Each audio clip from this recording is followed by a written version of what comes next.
Back in the 1950s, when I was born, it was a time of tremendous hope and optimism. There was a lot of expectations that things were going to get better. It was expected that we were all going to become happier because we were going to be more prosperous, we were going to have untold freedoms. As a small boy, I can remember that feeling of the beginning of consumerism. I can remember when we got our first television. I can remember Macmillan saying that we'd never had it so good, and we hadn't seen anything yet at that point. Yet, with all these freedoms and all this affluence, the thing that puzzles me is that the happiness bit hasn't come about.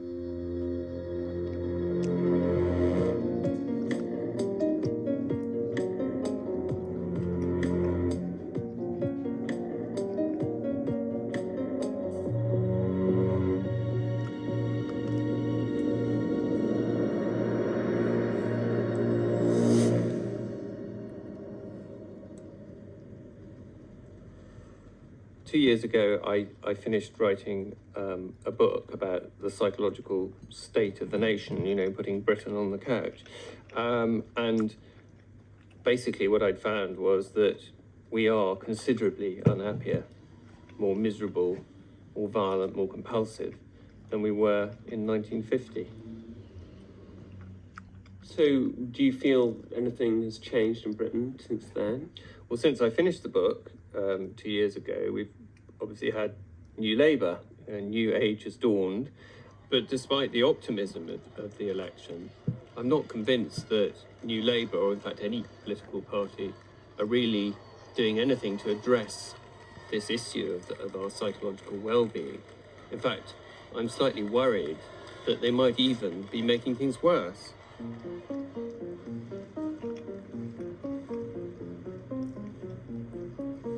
Over the next 5 months, I'm going to go around the country on a journey, meeting people, trying to understand why it is that so many of us would appear to have become more middle class, more affluent, better off materially, but why we don't seem to feel any happier for it. Why it is that so many people who should feel like winners actually, it seems to me, feel like losers.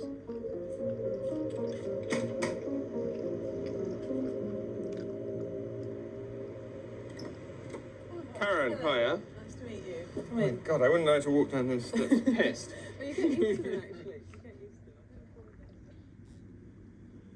to them. My name's Karen, I'm 32, and I work for a company that produces animated series for TV. I've got a very good job. I'm very well paid, I think, for what I do. I work hard. I've got a lovely boyfriend.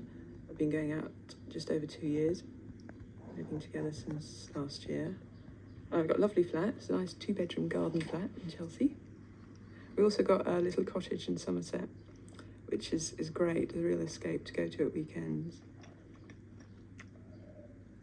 Outwardly, people would say you've got it all. Yeah, no, this is exactly what I find so confusing about the whole thing. It's like, I've set myself goals, I've achieved them, I've done, but I'm sure a lot of people would, if I sort of list my achievements and my current situation, go, oh, I'd give anything to be there. And that, in some way makes it worse, because I think I've got all this and I'm not happy, so what's going to make me happy? Absolutely nothing. So this is it. This is as good as it gets, and I hate it. My job title is head of production, so I oversee budgets and schedules. I love my job. It's been a lifesaver for years and years, because I've always got that area where I go in and I do have confidence when I'm at work. I've never really had trouble in that area. It's the rest of my life that sort of I have self-doubts in. And it's just total self-loathing. It's the way I feel. It's like, you don't deserve anything. You don't deserve food, you don't deserve friends, you don't deserve a job, you don't deserve a flat. It's just, you're just the lowest of the low. You really believe you're the worst person in the entire world, and people that like you are just silly. They're taken in by an act. The real you is this horrible, hateful person that doesn't deserve anything. What's been the worst that it's got? I used to lie in bed just wishing I'd die, just like that, just die. Oh, it'd be so good. It'd be the end of everything, all my pain. Or if you could just press a button, like if someone said that's a button, if you press it you die, that would be just the ideal thing, because you actually physically cut my wrists, take an overdose, jump off a building or something. I couldn't make myself do that, but I really did want to die. I really, really did. I went to see my GP about, it's about migraine tablets or something, something completely random, and I just sat down in the chair and just burst into tears, and I couldn't stop. I was there for about 2 hours. And they were trying to find a hospital, and they found a hospital that, would look after me. And I went to the Chelsea and Westminster Hospital, and then suddenly I was like, what am I doing here? And I was like, and they were sort of saying, your GP's very worried about you. She wants you to stay here. And I was going, no, I can't. I've got to go to work tomorrow. And they were like, what's more important, your job or your life? And I was going, my job? That'd be so silly.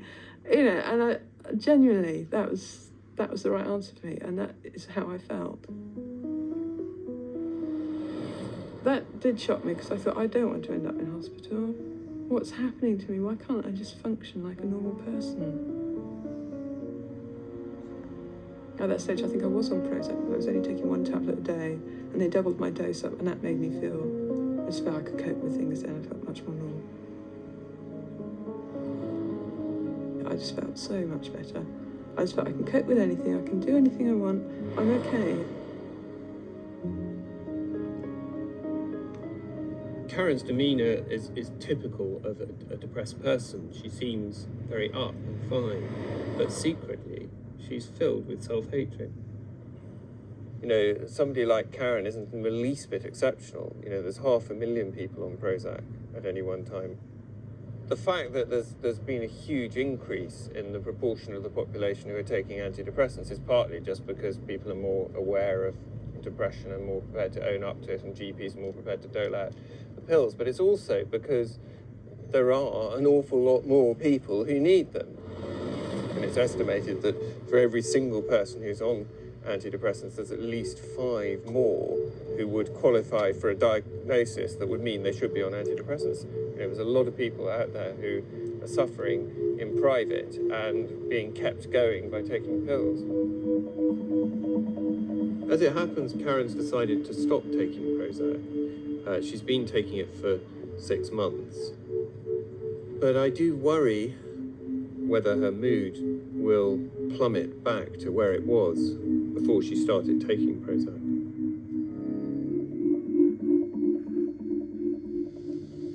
That's my last Prozac, which I'm about to take.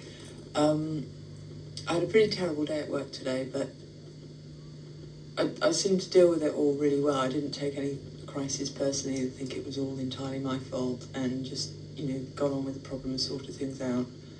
So I just hope that I'll react like that when I'm not on Prozac, because I don't really want to take it for the rest of my life. It's got me through a very, very sticky patch, but no one wants to take drugs all their lives, so hopefully I'll be feeling better about myself when the Prozac wears off.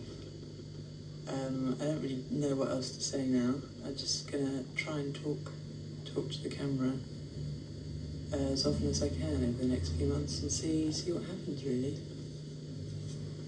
I'm gonna stop now, if I can.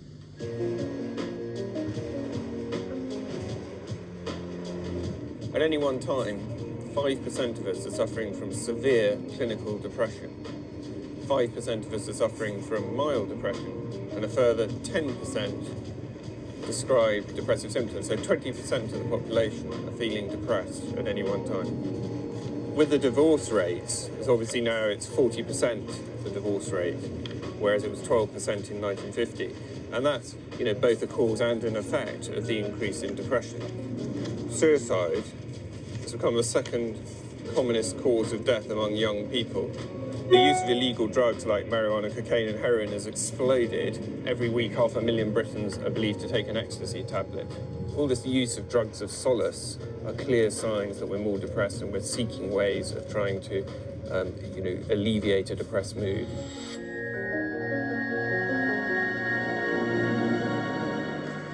Right, hopefully it's working okay. I don't know. I've now been off Prozac for 2 weeks and I don't feel great. I feel like someone's taken my shield away. I don't feel as invulnerable as I did. I'm starting to get very anxious about situations that while I was on Prozac just, wouldn't worry me. I'd be okay about. And I'm starting to think sort of various negative things about myself, but I don't know, I mean that's what I've always been like, and it felt strange not to worry about everything.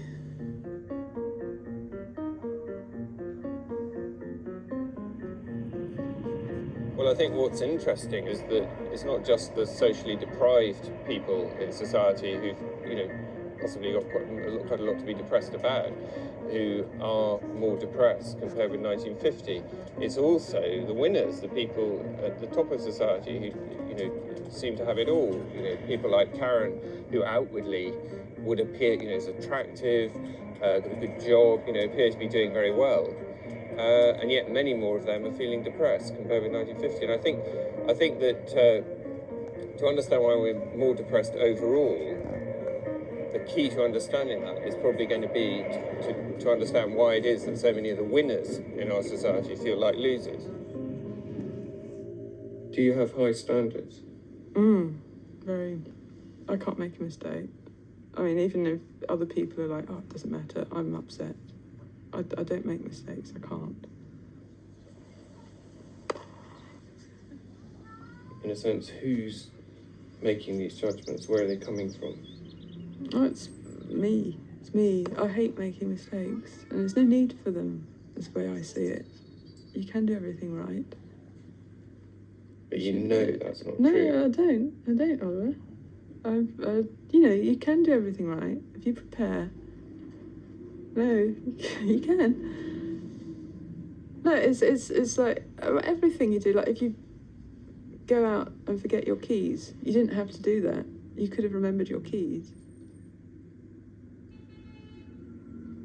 So it's not just at work. Oh no, it's everything. I can't go out and not say enough money. I can't borrow money. I can't ask for a light from people. I hate it. I'm so unworthy of anything. I've got to be perfect, otherwise people dismiss me straight away.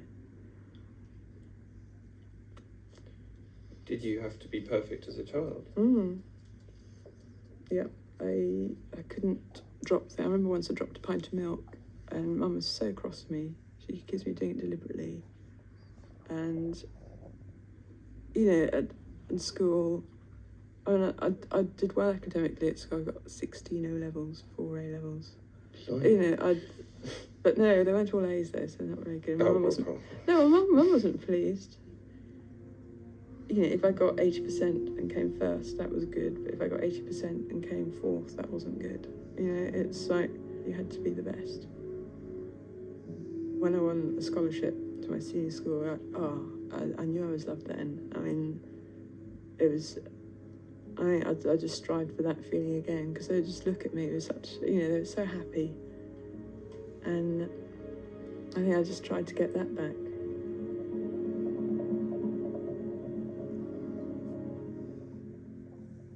Well, I mean, the main point is that Karen lives with the fear of failure every day because she doesn't live up to this extraordinarily high standard that ostensibly she set herself, but has really been set her by the wider society as much as her family. And what worries me is that there already are millions of Karens, but worse, my suspicion is that for every Karen there's going to be 10 in 10 years' time. The high achievers, have got it all, and yet They always feel they've got to do better than they're doing. Because compared with 1950, the gap between what people expect from life and what reality can actually deliver has become a yawning gulf. And I suspect that the place in British society where you can actually see this operating most clearly is in our schools.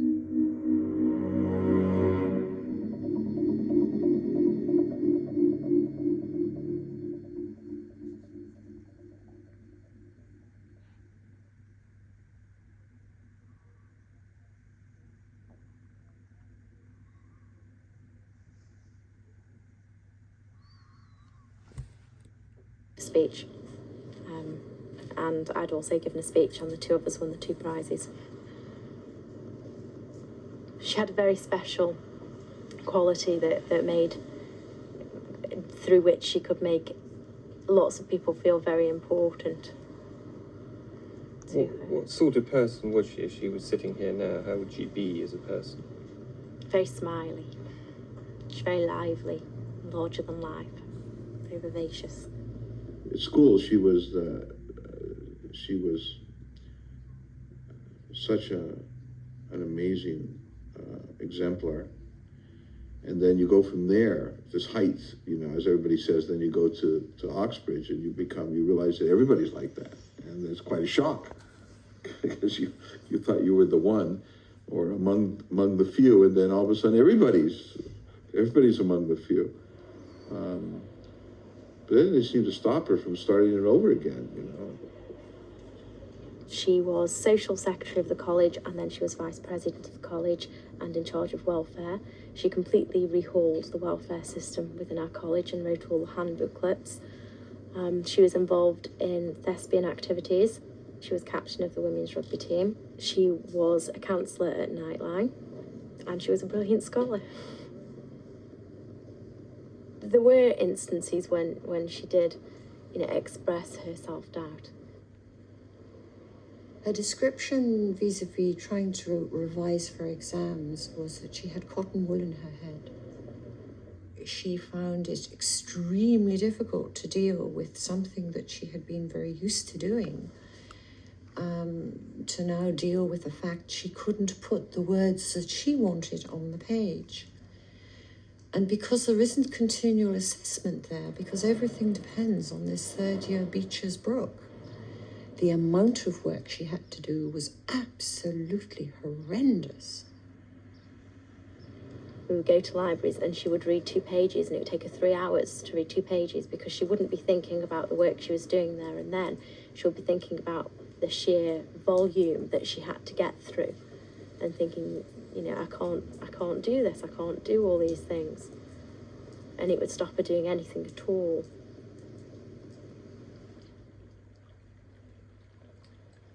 She was unraveling. I mean, that was Just unraveling all evidence. we were hopelessly inadequate. I mean, and everybody else around here was hopelessly inadequate because they were trying to help her in some ways get through her third-year exams. I mean, as we were operating on that level, well, just do this, do that, try this, and try that.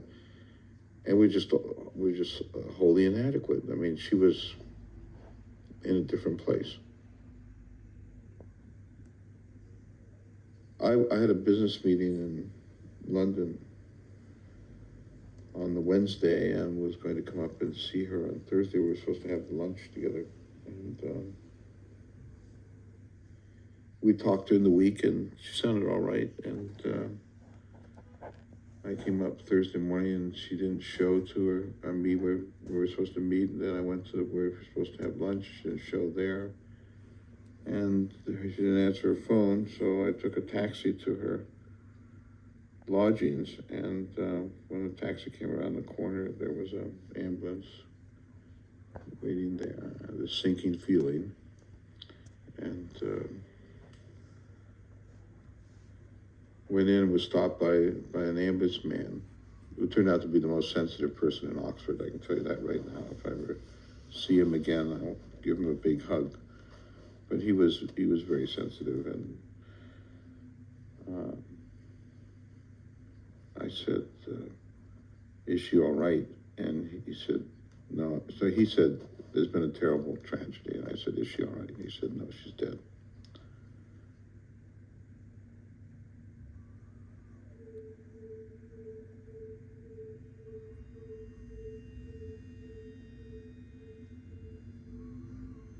I think she knew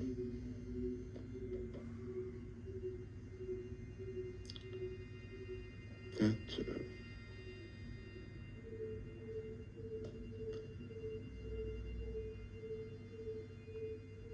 all the things she had done in her past, she couldn't do anymore.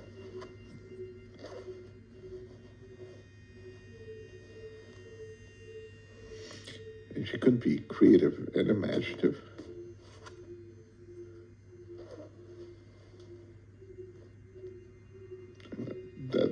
I feel that killed her soul. And while I was coming by to just put an end to that and say, forget it, forget the exams, we're going home, we'll sort it all out later, I feel she might have felt I was going to take her home.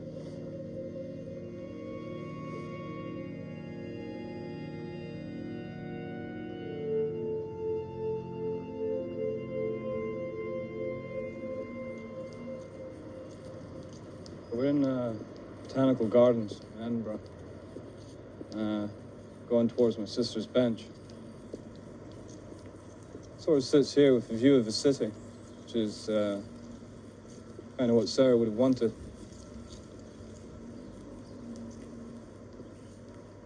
It's made from elm wood with a, as you can see, pretty unusual design. Sort of reflects that Sarah was an individual, which is partly why we had it made this way. And it has a plaque made from stone, a Chinese symbol for love. Just a little rhyming couplet. In my opinion, well, I try not to think about it, to be honest. One of the main reasons she died was she didn't want people to be upset if she failed her exams. And the ironic thing is, she was worried about failing her exams, but she couldn't fail her exams. She was one of those people who, whatever they tried to do, could not fail an exam. But, you know, the way she felt was different from the way she was. And that's, I guess, what in the end killed her.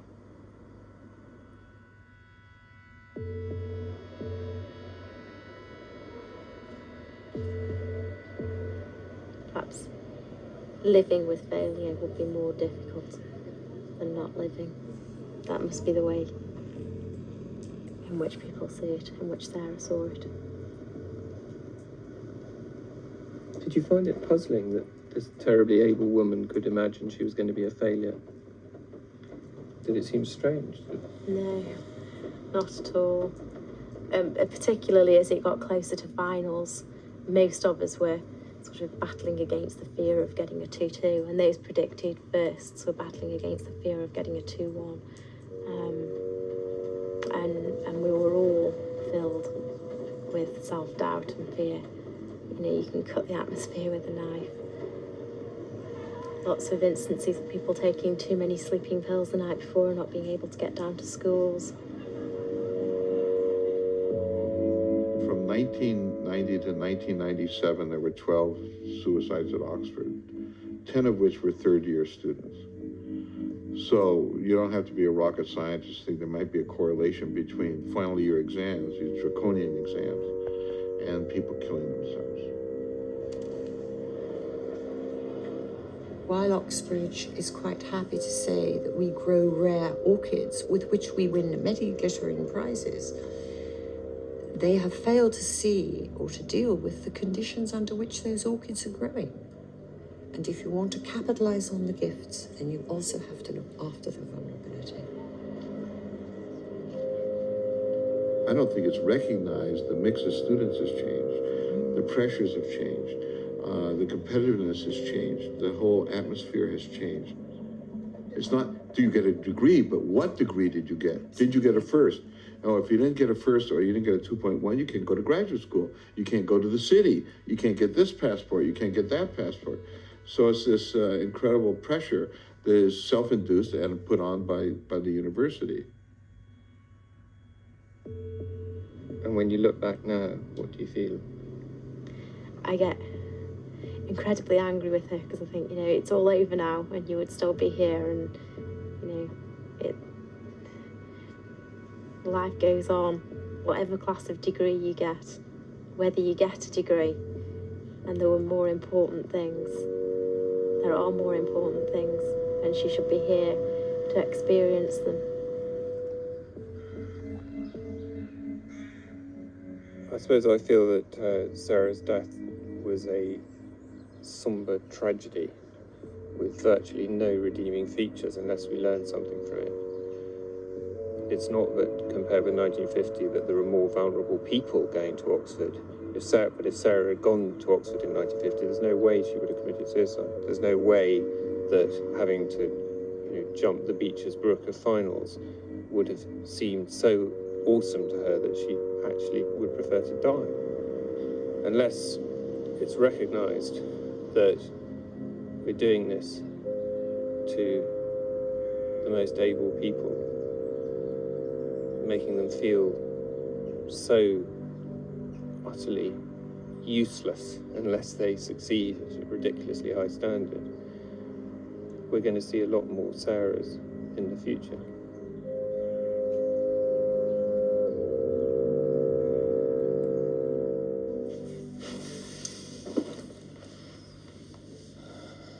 I've now been off Prozac for absolutely ages, and I just feel crap, really. I feel fed up, tired, grumpy. It's not much fun. I don't like myself. I feel very insecure. Maybe that will change. I hope it does. I don't know. Everything's too hard. Everything's likely to be taken away from me at any minute. And I can try and pretend everything's okay, but it's not really okay.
I won't pretend to be the world's greatest academic high flyer. What's important for me is to get back into the college. To get back in, I'll require 6 Bs.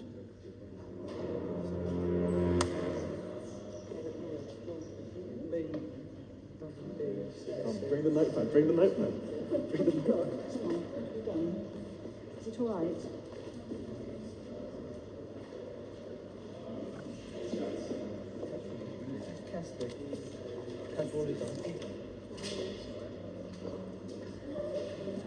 B, B, A star, A star, B, A, B, B, B. 2 A stars.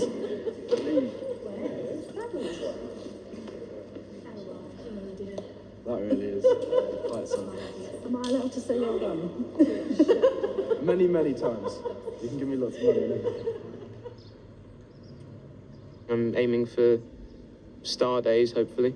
I think it's not quite a matter of life or death, but it's close. No, that's it. I'm just going back to the car. And then I'll be back after that. No, please, you don't. That's better if you stay.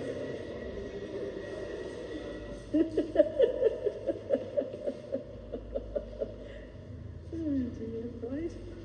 Go. The nerves have been building up more and more. I've been thinking about specific subjects and how I could have done in them. But the waiting's over now. I'd like 6 A stars or more. Put it this way, I'd be disappointed to get a B. Excuse me, sir. Hey, we're getting 10. I don't want this foggy. Hey, we're getting good.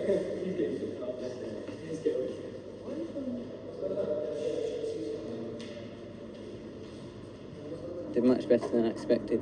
I got 8 A stars, the rest A's. I ended up with the full quota is 6 star days, 4 A's and a B, which I'm very pleased with, really. The B is in physics, but then, as I say, I mean, the sciences were never my strong point, and I've got 2 A's in them and 1 B, and I'm really delighted to have done that well in them, really.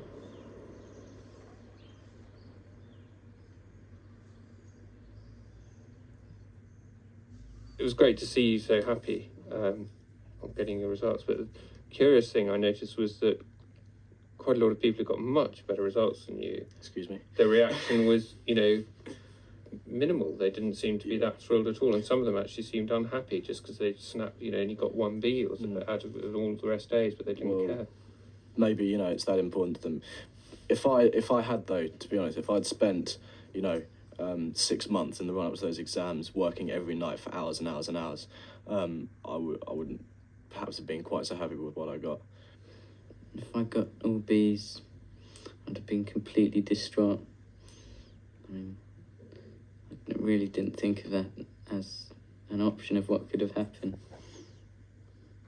1, 2, 3, 4 B. I'd sacrifice a lot of my A stars rather than get a B. 1 solitary B, which sticks out as a sore thumb as your weak subject. Well done. Wait, what'd you get? I'm going to be celebrating this evening. Don't worry. If you're aiming for the top, and quite frankly, you expect yourself to get the best, there's no way you can go after that. There's you can't go up from that.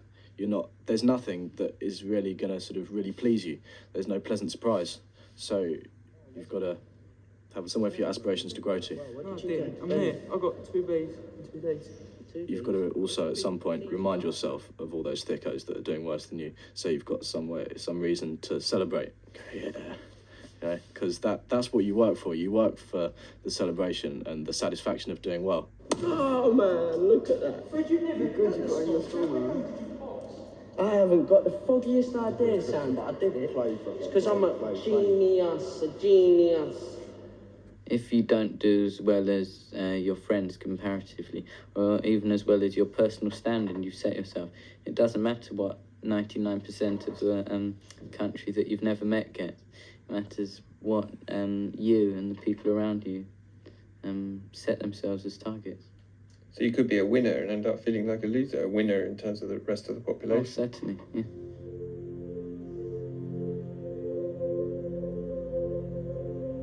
In Mark's case, he seems fine, but it is very scary, the mindset that he has, which he's been forced to have by the system, and is the same mindset as the one that Karen and Sarah Napper had. Namely, as with all depressives, they think, they compare themselves to the very, very highest standard. They completely ignore the fact that there's lots of people worse than them. Not what I'm saying Mark's depressed, but if you wanted to design a system to make people depressed, that would be the system you'd design, one where people were always pitching for something they couldn't achieve, and in which they got no satisfaction from what they did achieve.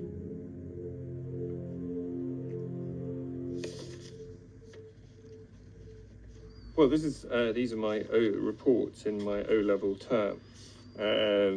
Got geography here. He's completely disorganized in approach, which shows in ceaseless mistakes and clumsy map work. And at the moment, one cannot have much hope for his chances at O-level.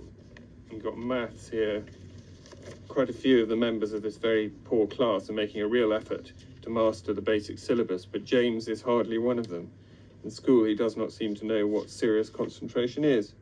I think what's important about this is that, perhaps the sort of charitable euphemism for me is that I was a late developer. Some people would just say I was a selfish, antisocial little shit. But, and actually, you know, I was allowed so many second chances, and eventually I did buckle down, and eventually I did manage, God knows how, to get into Cambridge. No chance of that happening nowadays. Somebody who's as errant and all over the place as I was when I was young, you know, would be culled. Not only is there a tendency to cull late developers as early as possible, there's also now a lot of pressure to create early developers. What did you say you wanted to be when you grow up? Pilot. Doing what? Flying a red arrow. Flying a red arrow? Yes. Rather than just flying people in airliners around the world. You don't want to do that? No. He was probably about 3 when he first started messing around with the laptop, wasn't he? And he's reading and writing fairly well. He's only been at school a week and a half, so he obviously does, you know, have quite a good retentive mind, etc. Why do you think computers are important though, at that age? I think we're in a competitive world, and he needs an edge, and you know, things have got to be on your CV for you to be looked at and considered, quite frankly. Otherwise it just doesn't even get to the shortlist. And people know that in real life, in all aspects of work and what they're doing. So it's trying to instill it as early as possible. You know, is there a middle ground anymore in life? You know, it's either success or failure. And what sort of passport have you got? Have you got Bronze. bronze? When I'm older, I think I'm going to get silver, and then I'm going to get gold. So what about Maisie? If it suits her to do the same, then we'll do the same for her, but if it doesn't, then... Is she doing anything yet? No, I mean, she's only 16 months, so... Is there an age when it's too young, do you think, to be starting any kind of... Well, I mean... They've got to have understanding, and really it's up to the parents to know when that understanding happens, because you're with them all the time. You know when your child is starting to understand, and when they're starting to understand and you can communicate with them, then maybe it's the time that you could perhaps think about doing something. And if the Americans want to give us computerization or bring it right down to sort of like the youngest common denominator, then that's fine by me. You know, maybe we can have a Bill Gates of the future. With that one. Terry and Judy are obviously extremely well-meaning, very nice people, but you do slightly wonder why it's necessary to start at such a young age. There's no evidence that if you start very, very young, that this is going to result in a genius or a very high achieving long-term child. There is, you know, a massive amount of pressure now on parents to create good employees. And the way you create a good employee is by creating somebody who pleases the examiners.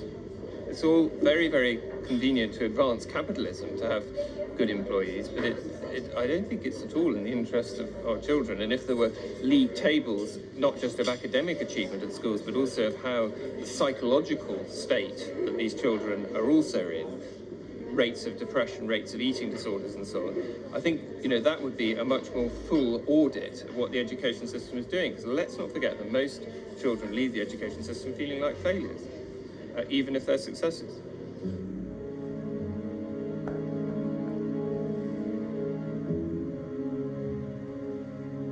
I've now been off Prozac 6 months.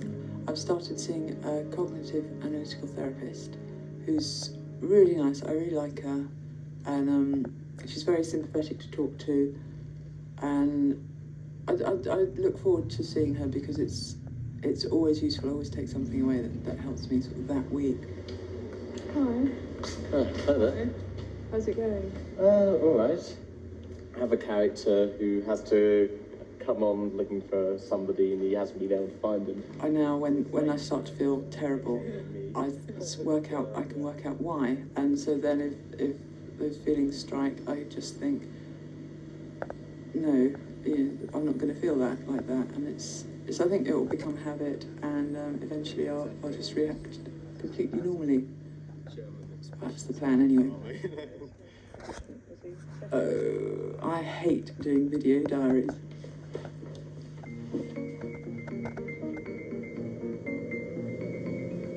I'm on my way to visit Karen at her weekend cottage, and I don't know what sort of state she'll be in necessarily. I mean, the fact that she seemed to be a lot happier 4 weeks ago doesn't mean she still will be.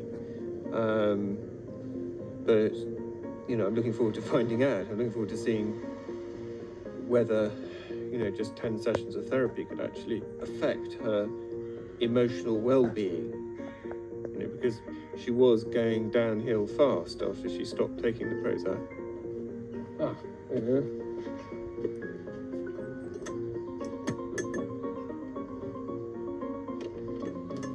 Hi, Jamie. Hi. Yeah.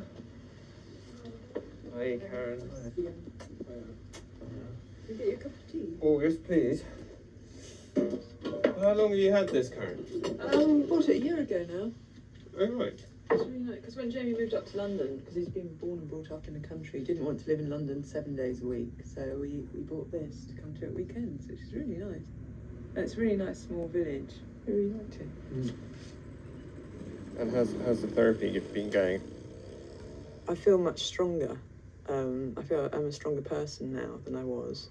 And when I was on Prozac, I was just, nothing was upsetting me. It's not the same thing. Treating the cause rather Yeah. than the symptoms, I guess, which is...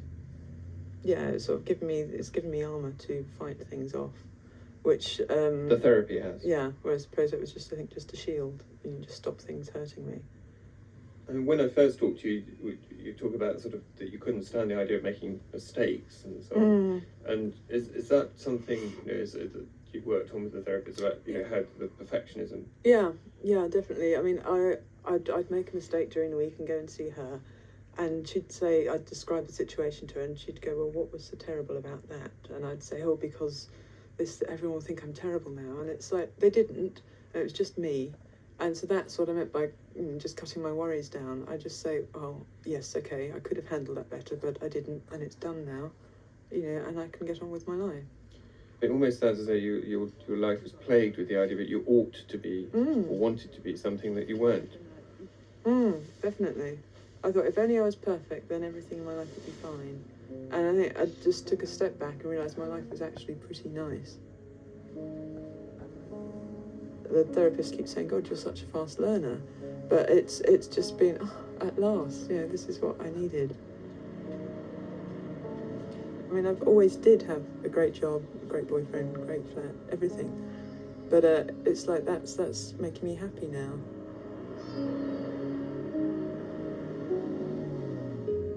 I don't mind admitting I'm quite surprised that Karen's so much better, actually. I feared that she was probably going to have more pills. But it seems, though, in her individual case, that therapy seems to be really working, which is wonderful. Doesn't necessarily tell us, though, that that's the solution for the whole of, you know, our society. What interests me is that you see people like Karen, you hear this dreadful story of Sarah Napper, and you might think, well, these are just, you know, outrageously high achievers who've got nothing to do with the rest of the population. But I feel that they actually tell us a lot, because they seem to be people who are immensely dissatisfied with themselves. And I don't think that's unique to high achievers. I think that's an extremely widespread problem in the society of people comparing themselves to others and finding themselves lacking. It's affecting our deep psychology. You know, there's a manufacturing of depression, of low self-esteem, of self-loathing, of feeling of failure, which is coming from this. You know, which has nothing to do with early childhood or genes. You know, this is something that's completely changed since 1950. It's the wider society pressurising us, and I think that's what I'd like to look into next, to see how consumer culture via the mass media may be poisoning our minds.